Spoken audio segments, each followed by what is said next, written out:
Hello, how you doing? This week I was gonna do just film a routine with my new GoPro I've got on my head. But when I did it, I actually saw I saw a possible flaw in my technique, shock horror. So I thought that's a great thing to talk about. Basically, when I'm playing, I've got a tendency to address a bit further left on the white than I want to or I need to. And I was doing this here. Now it's only a little bit. But basically that on right cuts, that's okay because I'm using a little bit of help inside. Left hand side is a little bit help inside. If you don't know what help inside is, there'll be a post coming soon. But with the left cuts, like a green going down to the pack, that is a bit check side. So you preferably either be middle or a little bit right of middle. Most professionals play with that little bit of help inside. It's only a little bit, like I say, so I get away with it most of the time, but it will catch me out at times on certain shots.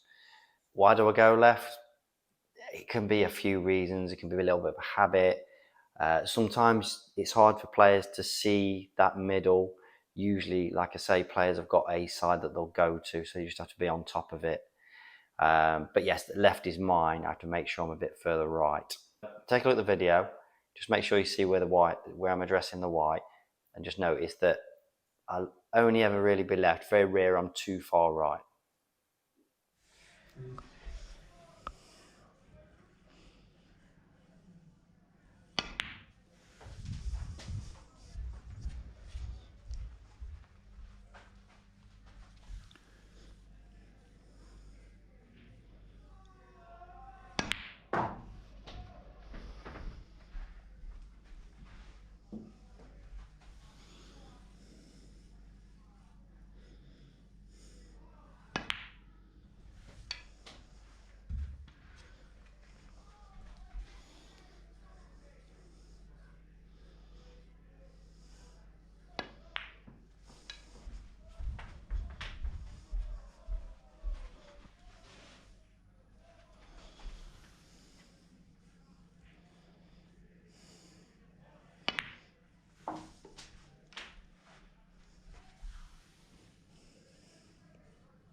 So I hope you noticed it, and my glorious cueing. Obviously, I'm sure you noticed that as well.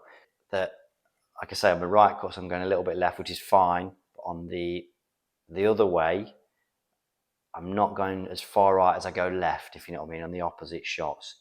Like I say, it's only a little bit, so I can still play to a high level with it, but it will catch me out. Amateur players who say that they've got a favourite side, or they say, oh, I like this shot and that shot, it's usually that, really. So think about your own game and see if it's ringing any bells. One of my points is in this video is that the best players are usually the best aimers. I mean, we all know somebody down the club that's got a terrible cue action. You know, it's not orthodox, or they say it's terrible, but they pot loads of good balls, and that's because they're aiming well.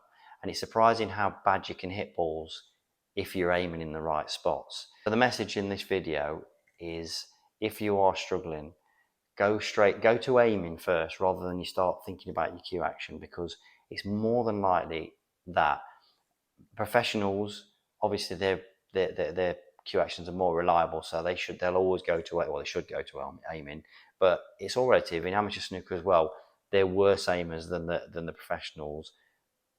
Plus, they've probably got a less reliable cue action.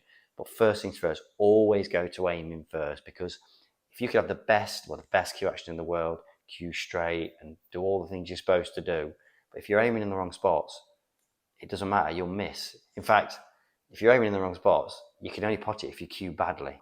But I'm an example of, my cue action's pretty reliable, very reliable. That's one thing I'm particularly good at. But sometimes I'll aim wrong.